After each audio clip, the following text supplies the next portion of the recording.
ஸ்ரீமத் பாகவதம் 75ஆம் பகுதி. உலகையும் அளந்த பாமனச் சிறுவன். தேவர்களிடம் தோற்றுப்போன அவமானத்தை மன்னன் மகாபலியால் தாங்கிக் கொள்ள இயலவில்லை. அவர்கள் தங்களுக்கு அமிர்தத்தை தராமல் ஏமாற்றிய கோபம் வேறு உள்ளுக்குள் கொழுந்துவிட்டு எரிந்தது. தேவர்களை பழிவாங்க துடித்தான் மகாபலி. அவர்களை வெற்றி கொண்டு தேவலோகத்தை கைப்பற்றினால்தான் மனது ஆறுதல் அடையும் போலிருந்தது. மகாபலி மன்னனின் மனவேதனையை துடைக்க சரியான திட்டத்துடன் வந்தார் குலகுரு சுக்ராச்சாரியார். மன்னனே மகாபலி, கவலை கொள்ள வேண்டாம். அசுரர் குலம் மீண்டும் தலை நிமிர்ந்து நிற்க நான் ஒரு வழி கூறுகிறேன், கேட்பாய். நீ உடனடியாக விஸ்வஜித் என்கிற மகா யாகத்தை செய்வாய். அந்த யாகத்தை நானும் என் குலத்தவர்களாகிய பிருகுவம்சத்து அந்தணர்களும் முன்னின்று நடத்தி தருகிறோம். யாகத்தை சரியாக செய்து முடித்தால் அசுரர்களுக்கு பெரும் வலிமை கிடைக்கும்.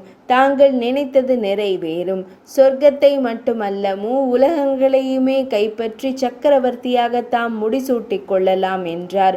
அவர் கூறியது மிக சரியாகவே நிறைவேறியது. நியமங்கள் தவறாமல், புனிதம் தவறாமல் செய்யப்பட்ட யாகத்தின் முடிவில் ஹோமகுண்டத்தில் இருந்து ஒரு தங்க ரதமும் மிகச்சிறந்த குதிரைகளும் வில், அம்புரா தூணி மற்றும் பல விதமான ஆயுதங்களும் வெளிப்பட்டன. மன்னன் மகாபலியின் பாட்டனாராகிய பிரகலாத ஆழ்வார் அங்கு தோன்றி எப்போதும் வாடாத ஒரு மலர் மாலையை அவனுக்கு அணிவித்து ஆசிர்வதித்தார்.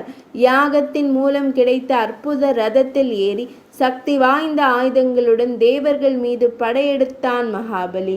வழியெங்கும் தன்னை எதிர்த்த அத்தனை தேவர்களையும் தோற்கடித்து தேவேந்திரனின் தலைநகரான அமராவதி நகரை முற்றுகையிட்டான். தேவேந்திரனை வெளியே வந்து தன்னுடன் போரிடுமாறு அரை கூவல் விட்டு அழைத்தான்.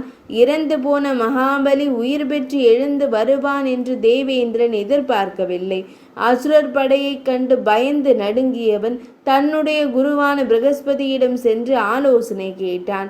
பிரகஸ்பதி, தேவேந்திரா, பிருகுவம்சத்து அந்தணர்கள் மூலம் யாகம் செய்த அளவில்லாத பலம் பெற்று விட்டான் மகாபலி. இப்பொழுது அவனை யாராலும் எதிர்க்க இயலாது. அவனை வெல்லக்கூடியவர் நாராயணர் மட்டுமே. எனவே தேவர்கள் அனைவரும் தற்சமயத்திற்கு தப்பியோடி தலைமறைவாக இருங்கள். காலம் கூடி வரும்போது தேவர்களுக்கு நல்லது நடக்கும் என்றார். 75ஆம் பகுதி நிறைவடைந்தது.